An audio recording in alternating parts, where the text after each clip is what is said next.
আপনি কি দেশি মুরগি পালন করছেন কিন্তু আশানুরূপ ফলাফল পাচ্ছেন না?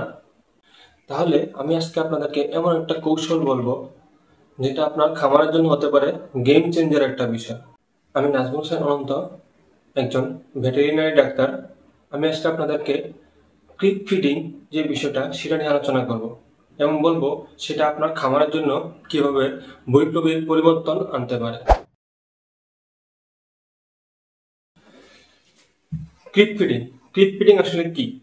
সহজ কথায় ক্রিপ ফিডিং বলতে বোঝায় বাচ্চা জন্ম দেওয়ার পরে বাচ্চা মুরগিকে অল্প সময়ের মধ্যে মা মুরগি থেকে আলাদা করে ফেলা। সেটা হতে পারে 1 থেকে 2 সপ্তাহের মধ্যে।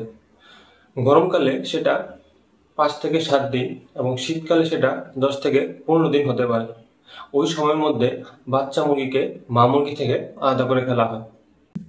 যেহেতু বাচ্চা মুরগিকে মা মুরগি থেকে খুব অল্প বয়সে আলাদা করে ফেলা হয়, সেহেতু তখন বাচ্চাদের জন্য পর্যাপ্ত পরিমাণ সুষম খাবার এবং বিশুদ্ধ পানির ব্যবস্থা করতে হবে। এখন আসি, ক্রিপ ফিডিং কেন করব এবং ক্রিপ ফিডিং করার ফলে উপকারিতাটা আসলে কি? ক্রিপ ফিডিং করার ফলে বাচ্চা মুরগিকে অল্প সময়ের মধ্যে আলাদা করে ফেলা হয় এবং মাকেও আলাদা করে ফেলা হয় এবং মাকে বাচ্চা মুরগির দৃষ্টির আড়ালে রাখা হয়। সেটা কেন আড়ালে রাখা হয় সেটা একটু আলোচনা করব। আগে বলি যে উপকারী দিকগুলা কি কি। 1 নম্বর পয়েন্ট, যেহেতু বাচ্চাকে মা মুরগি থেকে আলাদা করে ফেলা হয়, সেহেতু বাচ্চা মুরগিগুলা সুষমভাবে খাবারের চাহিদাগুলো মেটাতে পারে। খাবারের কোনো অসম্বন্টন হয় না। যদি মায়ের সাথে থাকে তাহলে মা বেশি খাবার খেয়ে ফেলতেছে এবং বাচ্চা মুরগি তার পর্যাপ্ত পরিমাণ খাবারটা পাচ্ছে না, যার কারণে এদের গ্রোথটা কমে যাচ্ছে। যেহেতু আমি মাকে বাচ্চা মুরগি থেকে আলাদা করে ফেলবো এবং বাচ্চাদের জন্য আলাদা আলাদা খাবারের ব্যবস্থা করব, মানে সুষম খাবারের ব্যবস্থা করবো, তাহলে বাচ্চা মুরগিরা সঠিক পরিমাণে খাবারটা পাচ্ছে এবং ওদের উৎপাদনটা বৃদ্ধি পাচ্ছে। আবার অন্যদিকে মাকে যখন আমি আলাদা করব, মায়ের জন্য আমি আলাদাভাবে খাওয়ার ব্যবস্থা করতেছি, সেহেতু মায়ের উৎপাদনটাও বৃদ্ধি পাচ্ছে। আরেকটা ইম্পর্টেন্ট দিক হলো, এই ক্ষেত্রে মায়ের উৎপাদন চক্রটা বৃদ্ধি পায়। উৎপাদন চক্রটা আসলে কি? যখন মুরগি বাচ্চা দিবে, বাচ্চা দেওয়ার পরে পুনরায় যখন আবার ডিম পাড়ার যে সময়টা আসবে, সেটা হচ্ছে উৎপাদন চক্র। নর্মালি এই উৎপাদন চক্রটা দেশি মুরগির ক্ষেত্রে 100 থেকে 120 অথবা 120 থেকে 140 দিন পর্যন্ত সময় লাগে। কিন্তু আপনি যখন ক্রিপ ফিডিং করবেন, সেটা উৎপাদন চক্রটা আপনার 60 থেকে 65 দিনে নেমে আসা সম্ভব। সেটা কিভাবে? বাচ্চা মুরগি যখন মায়ের সাথে থাকে তখন এক ধরনের হরমোন নিঃসৃত হয়, যেটাকে আমরা বলি প্রোল্যাক্টিন হরমোন। এই প্রোল্যাক্টিন হরমোন আপনার ডিম উৎপাদনকারী যে 2টা হরমোন আছে, ফলিকল স্টিমুলেটিং হরমোন এবং লিউটিনাইজিং হরমোন, এই 2টা হরমোনকে বাধা দেয়, যার কারণে আমার ডিম উৎপাদনের ক্ষেত্রে দেরি হয়। কিন্তু আপনি যখন ওই বাচ্চা মুরগিগুলোকে মা থেকে আলাদা করে ফেলবেন, তখন ওই মায়ের প্রোল্যাক্টিন হরমোনের পরিমাণটা খুব দ্রুত কমে আসে।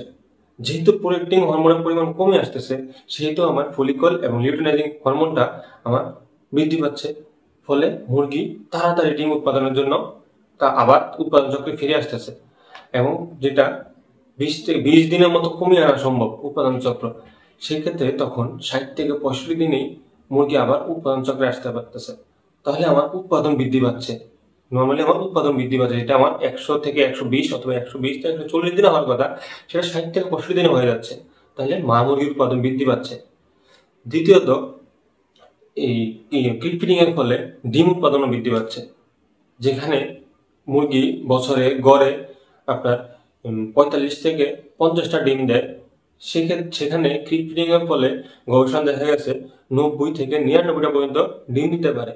আর যদি উন্নত জাতের মুরগি হয় তাহলে সেটা 150 থেকে 170টা পর্যন্ত ডিম দিতে পারে।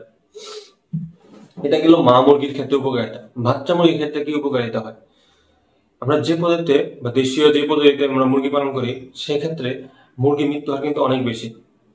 গবেষণায় দেখা গেছে যেটা 3 মাস বয়স পর্যন্ত মুরগির বাচ্চার মৃত্যু হয়, সেটা 57% পর্যন্ত হতে পারে। কিন্তু আপনি যদি ক্রিপ ফিডিং করেন, সেক্ষেত্রে মুরগির মৃত্যু হার 11 থেকে 12% নামিয়ে আনা সম্ভব। হিউজ 11 থেকে 12% নামিয়ে আনা মানে অনেক হিউজ একটা ফার্মের জন্য খুবই একটা লাভজনক একটা উপায়। সেটা কেন? কারণ আপনি যখন ক্রিপ ফিডিং করবেন মুরগিকে, বাচ্চাগুলোকে আপনি আলাদা করে ফেলতেছেন, সুষমভাবে খাবার বন্টন হচ্ছে, তাদের জন্য আলাদা করে কোনো মুরগির সাথে মিশতে হচ্ছে না, এবং ওদেরকে সম্পূর্ণ আলাদাভাবে পালন করা হচ্ছে, সময় মতো টিকা দেওয়া হচ্ছে, যার কারণে ওদের যে বৃদ্ধিটা সেটা সুষমভাবে হচ্ছে।